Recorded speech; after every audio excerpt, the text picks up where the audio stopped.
Let's get right into it. Today, we're breaking down the absolute engineering marvel that is the airplane black box. We're going to look at the incredible science behind these devices and exactly how they manage to make commercial aviation literally the safest form of travel on the planet. So I want you to imagine a scenario so incredibly violent that it completely destroys almost everything in its path. An entire machine, totally ripped apart. And yet, amidst all that absolute destruction, there's one small device that just keeps recording every single second. It begs the question, right? What exactly survives the unsurvivable? Well, you probably know it as the black box.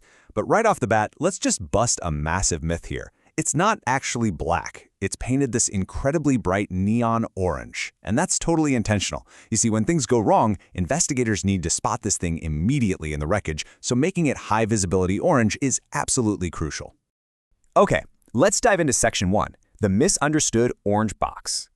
Now, a lot of folks kind of assume the black box somehow controls the airplane or, has some active role in preventing crashes. But in reality, it is purely a passive observer. It does absolutely zero to control the flight. Its one and only job is to just sit there and record. It captures information so that if something does go wrong, investigators can pinpoint the exact cause of an accident and ultimately prevent future tragedies. Moving right along to Section 2, 2 recorders, 1 picture. Now, what's really interesting here is that it's actually not just one box. The secret is a brilliant division of labor between 2 separate devices. First up, you have the Flight Data Recorder, or the FDR. Think of this as the plane's technical diary. It's continuously pulling data from hundreds of sensors. We're talking speed, altitude, engine performance, several times a second. And right alongside it is the Cockpit Voice Recorder, the CVR. This one captures all the crucial audio. So that's the pilot's voices, the air traffic control radio, any warning alarms, and even just the ambient sounds inside the cockpit. And speaking of that cockpit voice recorder, the magic number you need to keep in mind is 25. Modern CVRs can actually preserve up to 25 hours of audio. But here's the kicker. It runs in a continuous loop. It's constantly recording over the oldest audio with the newest stuff. It's just a really smart way to ensure investigators absolutely always have the most recent events leading up to an incident perfectly preserved. Let's shift gears to Section 3, engineered for extreme survival. Okay, so survival actually starts with real estate, strategic placement.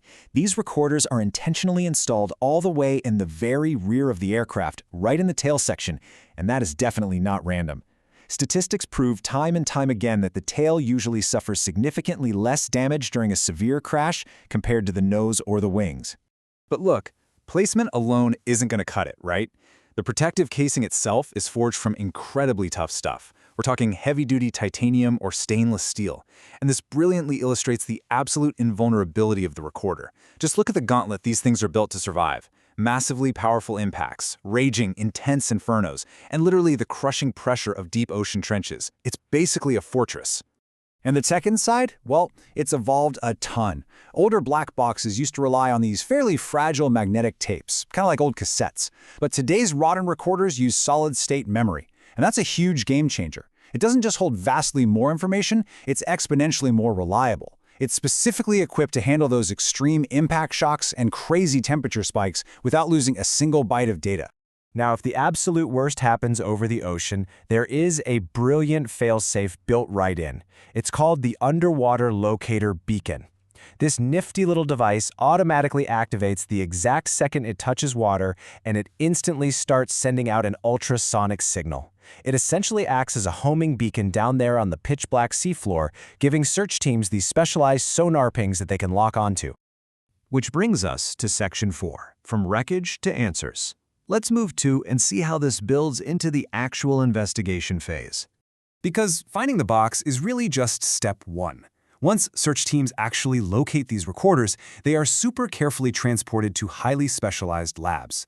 And there, engineers delicately extract those solid-state memory boards to download the data.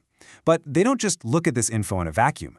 Investigators cross-reference the flight data and audio with weather conditions, radar tracks, maintenance records, the whole shebang. It's like a giant puzzle. They use all these pieces to rebuild the aircraft's final moments and figure out exactly what went wrong. Finally, let's look at Section 5, the future of flight safety. All of this painstaking work ultimately translates into massive real-world safety improvements.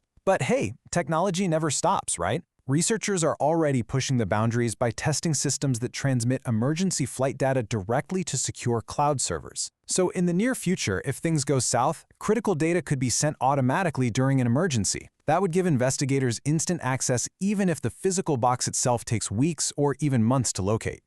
So this brings up a really fascinating question.